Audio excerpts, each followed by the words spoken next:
Up front next, the breaking news. President-elect Trump at this hour laying out his promises for day one. You will hear him. Plus, Trump's controversial chief strategist Steve Bannon speaking out and saying, "I'm not a racist." And Trump meeting with America's first self-made black billionaire. He's a Democrat. How did that conversation go? He's my guest tonight. Let's go out front.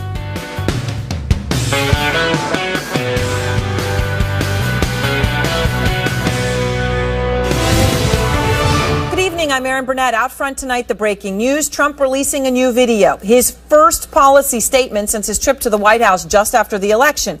Trump breaking his silence, talking straight to camera in a somber tone, laying out his priorities for day one. My agenda will be based on a simple core principle: putting America first. Whether it's producing steel, building cars, or curing disease, I want the next generation of production and innovation to happen right here on our great homeland, America. Trump promised action on trade and immigration. His video to the American people bypassing the press as he kept up a furious round of interviews for cabinet contenders. The parade of visitors resembling the opening episodes of a new season of The Apprentice, including introductions of the candidates with decisions on the winners imminent. To date, Trump's nominations have been white males over a certain age, but Trump met with 3 women today, including Iraq war vet and Democratic Congresswoman Tulsi Gabbard. In his video, Trump defended his transition. Our transition team is working very smoothly, efficiently, and effectively. Truly great and talented men and women, patriots indeed, are being brought in, and many will soon be a part of our government, helping us to make America great again. Tonight, we are hearing Trump is close to a major announcement of Defense Secretary, his choice believed to be the retired Marine Corps General James Mattis. Trump calling him the real deal, extraordinary. Jim Acosta begins our coverage tonight out front at Trump Tower. And Jim, what are the key takeaways from this new video? Again, very unorthodox, not in an interview, not anything normal, coming out on social media to the American people.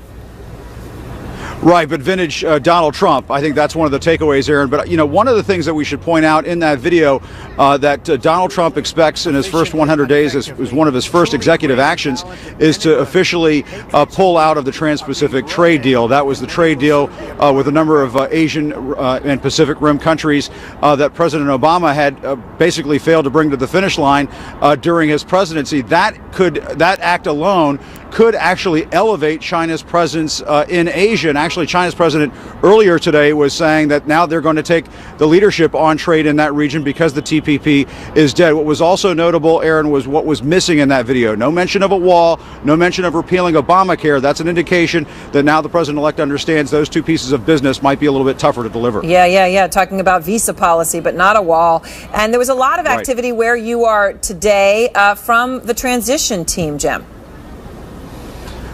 That's right. It has been feeling like an episode of The Apprentice for the last several days here at Trump Tower and over in New Jersey, where Donald Trump was meeting with a number of cabinet prospects. There were no declarations of you're hired or you're fired, but CNN has learned that Wilbur Ross, the American investor, is at this point the top candidate for running becoming the next Secretary of Commerce.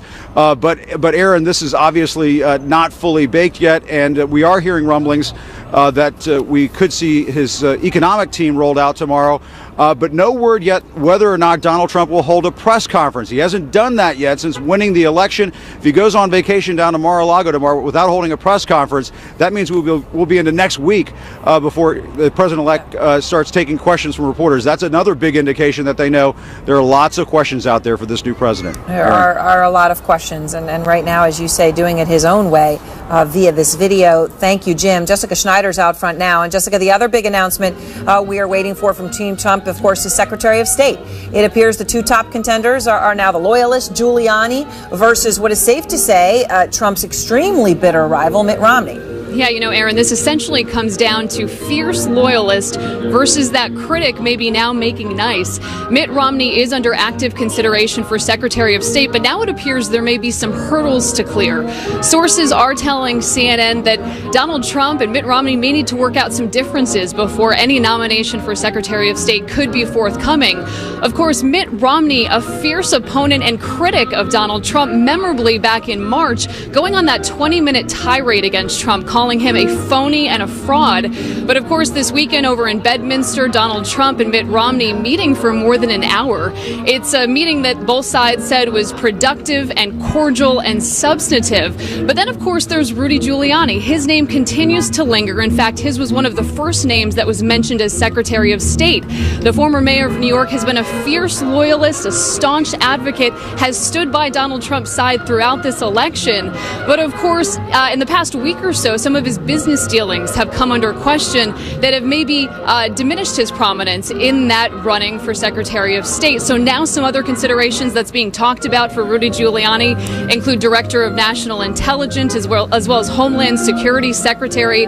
So the question being, if Mitt Romney does in fact emerge as the nominee for Secretary of State, could he be, Aaron, the ultimate player in that team of rivals? All right. Thank you very much. And now, Carl Higbie, a former Navy SEAL, former spokesperson for a pro-Trump super PAC. Keith Boykin was a White House aide to President Bill Clinton. Jackie Kucinich is the Washington bureau chief of the Daily Beast. Alex Berenson is a best-selling author and former reporter for the New York Times. And David Gergen was